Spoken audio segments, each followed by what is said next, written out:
काजू खा लेते, बढ़िया लगता। उड़ीसा में काजू होता भी है। तो बोले वहां लगभग 1 महीना रहे पुरी में। किसी साधु संत के मठ में नहीं गए, किसी के चेला नहीं बने, वहीं रहे आए। अकस्मात 1 महीने के बाद बहुत तीव्र विक्षेप हुआ। भजन में बिल्कुल मन नहीं लगा, राम नाम बंद जैसा हो गया। अब हम विकल हो गए। जैसे ही भजन छूटा कि व्याकुलता बढ़ी। अब बोले तो वो जो 2 पैसा देते थे ना महात्मा, उन्हीं से हमने पूछा कि बाबा हम अब तक तो बढ़िया से भजन कर रहे थे, मेरा भजन बिल्कुल बंद हो गया, मन एकदम छटपटा रहा है, क्या बात है। तो वो महात्मा मुस्कुराए, बोले तुम्हारी जन्मदात्री जो माता है ना, उसका तुम्हारे प्रति बहुत ज्यादा प्रेम है। उसने खाना पीना छोड़ दिया है, वो मरणासन्न है।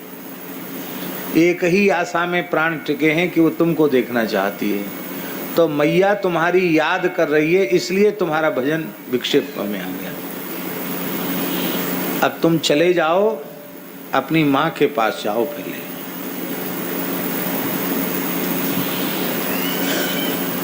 महात्मा ने कहा और हम लौट के गांव आ गए। तो मैया तो खटिया पर पड़ गई थी एकदम। मैया को बड़ी प्रसन्नता हुई, रोने लग गई। और रोने क्या लगी, धीरे धीरे मैया ठीक होने लगी। उसने भोजन भी शुरू कर दिया, अब तो ठीक हो गई मैया, चलने फिरने लगी। तो मैया के प्रेम को देख के मैंने मैया को वचन दिया कि जब तक तेरा शरीर है तब तक हम कहीं नहीं जाएंगे। शरीर नहीं रहेगा तभी हम अब द्वारा घर छोड़े, तुम हमको छोड़ के जाओगे तो नहीं। बोले अच्छा हम प्रतिज्ञा करते हैं, जब तक तुम्हारा शरीर है नहीं जाएंगे। कई मुश्किल से महीना भर हुआ था माँ के पास रहते, मैया ठीक हो गई थी। एक दिन नेक बुखार आया, बुखार थोड़ा तेज हो गया। और मैं मैया के पास बैठा था और मैया बोली कि बेटा अब मैं नहीं बचूंगी। तो हमने कहा मैया बेटा बेटा मत कर, राम राम कहे। तो कहा बेटा राम राम, और शरीर पूरा हो गया। तो कहे मैया की आसक्ति बाधक थी, तो ठाकुर जी ने पिताजी और किसी के प्रति तो आसक्ति ज्यादा थी नहीं, मैया के प्रति आसक्ति हो गई थी। तो ठाकुर जी ने महीना भर के भीतर ही मैया को ले लिया। जिस दिन मैया का संस्कार हुआ उसी रात को हम भाग गए।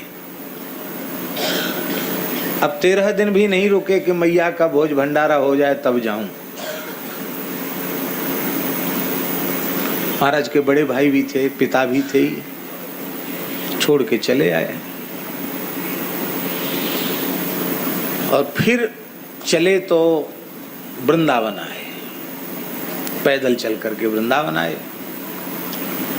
वृंदावन टोपी कुंज नामक स्थान में रहे।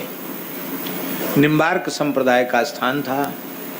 परम सिद्ध संत बाबा श्री माधव दास जी भक्तमाली, जिनसे पूज्य पंडित श्री जगन्नाथ प्रसाद भक्तमाली जी ने भक्तमाल का प्रसाद प्राप्त किया था, वे भगवत प्राप्त महापुरुष थे। श्री महंत माधव दास जी महाराज उच्च कोटि के महात्मा जी। उनके प्रति बड़ी श्रद्धा उत्पन्न हुई, उनके पास रहने लगे। कुछ दिन उनके पास रहे। एक दिन आग्रह किया कि महाराज हमें दीक्षा दे दें।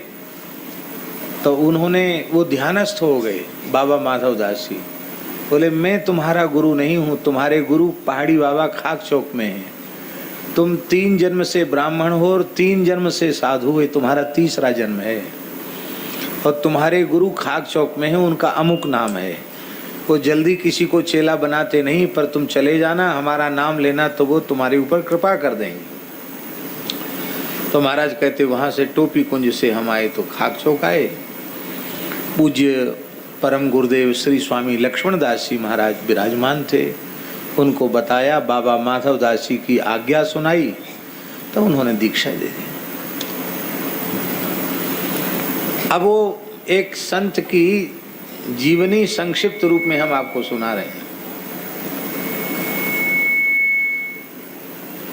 गुरु जी ने कृपा तो कर दी, और सबसे पहले उन्होंने गैया का गोबर उठाने की सेवा में लगाया। गोबर उठाओ, झाड़ू लगाओ, सफाई रखो। तो गैया चराने जाओ, तो गैया चराने चले जाते पल्ली पार जमुना जी के। गैया चरा के शाम को लौटते, रात को बची हुई ब्यारू की रोटी ले जाते, बासी रोटी वही खा लेते। शाम को गैया चरा के लौटते, वहीं से लकड़ी कंडा लेके आते।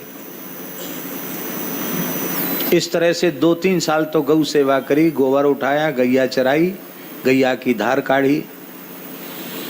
इसके बाद गुरुजी ने कहा बर्तन मांजो, तो भंडार के पात्र अमनिया करने लगे। बाद में गुरुजी ने कहा कि अब तुम रसोई में भर्ती हो जाओ। तो गुरुजी ने सब सिखा दिया, तो कहते रसोईया हो गए ठाकुर जी के। सब चीज बनाना जानते थे, सब प्रत्येक मिठाई बनाना जानते थे महाराज जी। मालपुआ तो ऐसा बनाते थे, छोटी मोटी उम्र में नहीं। 200-300 संतों की रसोई है, तो लगभग 115 वर्ष की आयु में महाराज जी तई पर बैठकर पुआ बनाते थे। उनके जैसा पुआ तो हमने देखा सुना नहीं, ऐसा पुआ बनाते थे। हर चीज बहुत अच्छी। तो रसोई में रहे। बाद में गुरु महाराज ने कहा कि अब तुम पुजारी हो जाओ, तो मंदिर में पुजारी बना दिया। तो कई बार विनोद में कहते थे महाराज जी, बच्चा हम पढ़े लिखे नहीं हैं, पहली क्लास है, गैया का गोबर उठाओ, गैया चराओ, ये हमारी पहली कक्षा थी। दूसरी कक्षा थी बर्तन मांजो, तीसरी कक्षा रसोई बनाओ, भंडार बनाओ, और चौथी क्लास हमारी हुई पुजारी बन जाओ। और 5वीं क्लास में पुजारी होने के साथ साथ गुरु महाराज के श्रीअंग की सेवा मिली। इसके पहले गुरु जी की सेवा नहीं मिली।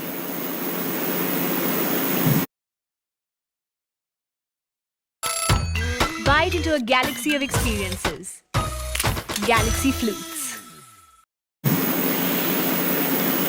इस तरह से गुरु महाराज के पास रहते रहते लगभग 20-25 वर्ष हो गया, लगातार अखंड रहते हुए। तब तक कहीं नहीं गए, 20-25 साल तक सेवा ही करते रहे। एक दिन गुरुजी बोले, अमुकदास महाराज का नाम लेके आ गया महाराज जी, बोले जाओ 4 खूट घूम के आओ।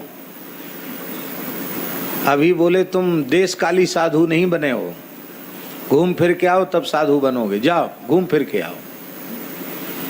और घूम फिरने में नियम क्या दिया? 2 रात्रि से अधिक कहीं निवास करना नहीं, वाहन पर चढ़ना नहीं, द्रव्य का स्पर्श करना नहीं, धन और स्त्री के स्पर्श से अपने को बचाते हुए वाहन पर चढ़ना नहीं है, पैदल विचरना है, और विचरने में महात्माओं का संग करना है। ये नहीं कहा केवल तीर्थ यात्रा करनी है, क्या महात्माओं का संग करना है। घूम के आओ। खाना क्या है? बोले किसी के हाथ का छुआ नहीं खाना है, भूखे रह जाओ चाहे। कोई कहता तो आटा ले लो और धूनी का 1 टिक्कड़ बनाओ, 24 घंटे में 1 टिक्कड़ खाओ और भजन करो। एकादशी जल पी के रहो और नहीं तो निर्जल रहो। ये नियम दिया। कहते इस नियम को धारण करके 21 वर्ष तक हम घूमे। कितने वर्ष तक? कहां तक घूमे? कहते अफगानिस्तान तक पैदल गए, बर्मा तिब्बत तक पैदल गए। भारत का विभाजन तो था ही नहीं। पूरे देश की संस्कृति, कहां कहां तीर्थ हैं, कहां संतों के स्थान हैं, कहां के लोगों के कैसे संस्कार हैं, सब उनको सब याद था। और फिर इसके बाद गुरु महाराज के पास आए, बाद में फिर स्थान में विराजे, खाक चौक के महंत हुए। इतना सब करने के बाद सन 1932 में वे खाक चौक के महंत पद पर विराजमान। कब? सन 1932 में। इसके पहले 20-21 वर्ष गुरु महाराज के पास रह लिए, 20-21 वर्ष घूम लिए, तब स्थान में महंत पद पर बैठे और 1932 में महंत पद पर बैठे और 2003 तक विराजे। कितने वर्ष विराजे हैं? 69 वर्ष हैं? 71 वर्ष तक महंत पद पर वो विराजे। हम लोग तो अनुमान ही अनुमान लगाते थे, पर सब अनुमान यही सिद्ध होते थे कि वो कम से कम 125 से 130 वर्ष की आयु के तो जरूर होंगे। मेरे श्याम